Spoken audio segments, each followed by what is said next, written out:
Please state your name for the court. Hello, my name is Ryder. Tell us about yourself, Miss Ryder. Well, I guess you could say I haven't had the best luck in my life. My husband Terry passed away shortly after we had our beautiful daughter, Parker Page. Then I guess you could say I took some desperate measures which led me in prison for quite a while. Now, Miss Ryder, before we proceed any further, did you kill your daughter, Parker Page? Absolutely not. I loved Parker. She was my everything, and she was taken away from me far too soon. Far too soon. Would you explain that? Well, I guess you could say I got involved with some pretty bad people when Parker was 5. I ended up selling drugs for the Russian mob on the deep web. I never touched the stuff myself, and I'm not proud of what I did, but that still landed me 11 years in Midland State Prison. Let's talk about that prison sentence. How did the first few years in prison go for you, Miss Ryder? In a word, awful. You see, Midlands has a decent-sized Russian population, and more than a few mob members were in prison with me. They would threaten me and beat me up, and they said that I had a debt to pay, and if I didn't pay up them, that they would hurt the rest of my family. Objection hearsay. Your Honor. What's your response?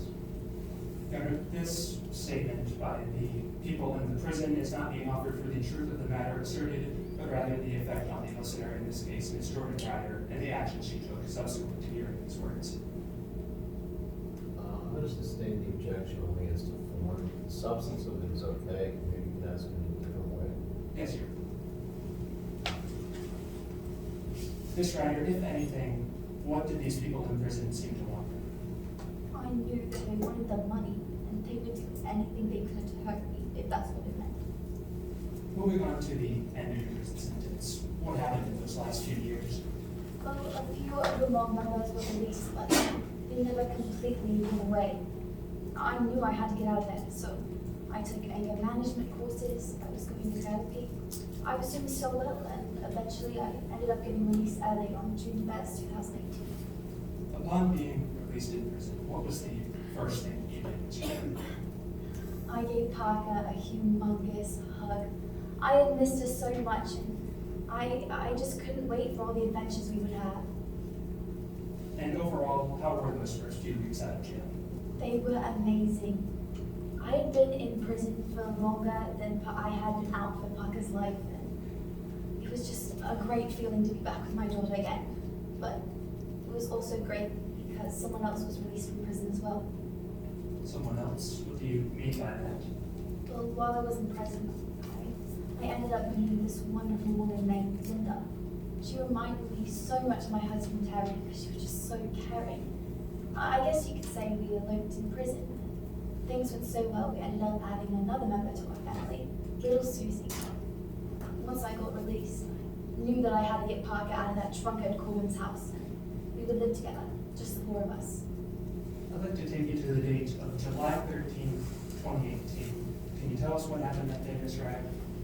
I had just come back to the movies with Parker, and we were in the house. We saw an old, beat-up car pull up to the house, and a man got up and walked out. Could you describe this man for the court? He had a Russian accent and was wearing a red tracksuit. He said that I needed the money I owed the mob with interest. I tried to tell them that I was looking for a job to pay it off, but they didn't want to hear it. So after having this confrontation, what did you do, Ms. Ryder? I knew that I wasn't safe, that we weren't safe. I knew that I had to get out of the house, so the first place I thought of was Colton's campground nearby. Now, when did you and Parker leave for Colton's campgrounds? We left the first thing in the morning. We stopped for some gear and we got food at the cafe near the campground. And upon arriving at Colton's campgrounds, what did you and Parker do? Well, we rented a campsite, set up a tent.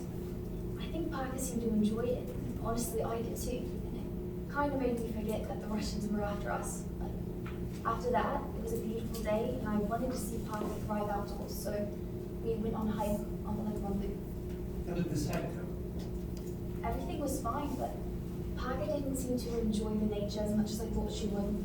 She started getting super emotional, saying that she wanted to go home, but I just couldn't couldn't tell her why we couldn't go back. Following this hike, what did you and Parker do? Well, we went and ate dinner, and then Parker said she was going to change and wash up. She left. I must have fallen asleep then. That was the last time I ever saw my little girl alive. Miss Ryder, can you tell us what the next thing you remembered that night? I felt a poke, and all I saw was a Russian standing over me. A different person, but same accent and same red tracksuit. They told me to get up, and they forced me in my car and told me to drive. Where did you two go? We drove to the nearest cafe. They put a gun to my head and gave me a napkin and told me to write some things down. I don't even know what I wrote on that napkin. All I know is that I was so scared. And then they told me to go into the cafe and change Parker's life insurance. Did you comply with this demand? Yes, I did. Well, why did you do that? What was I supposed to do? I had a gun to my head. I was terrified. I thought they were going to kill me. I thought I had lost Parker. And they told me that they would kill the rest of my family. I just couldn't lose the rest of my girls. Miss Ryder, after being forced to change the life insurance policy, what did you do? They told me to drive back to the campsite, and they told me it would be a bad idea if I left. So I just spent the whole night pacing in shock. Can you tell us what happened the next morning? I just remember the police showing up. They were yelling at me as to where Parker was, and I didn't know what to do or how to respond. They arrested me so quickly, and I've been behind bars again ever since. And then they told me Parker had died, and they barely let me know if the rest of my family was still alive.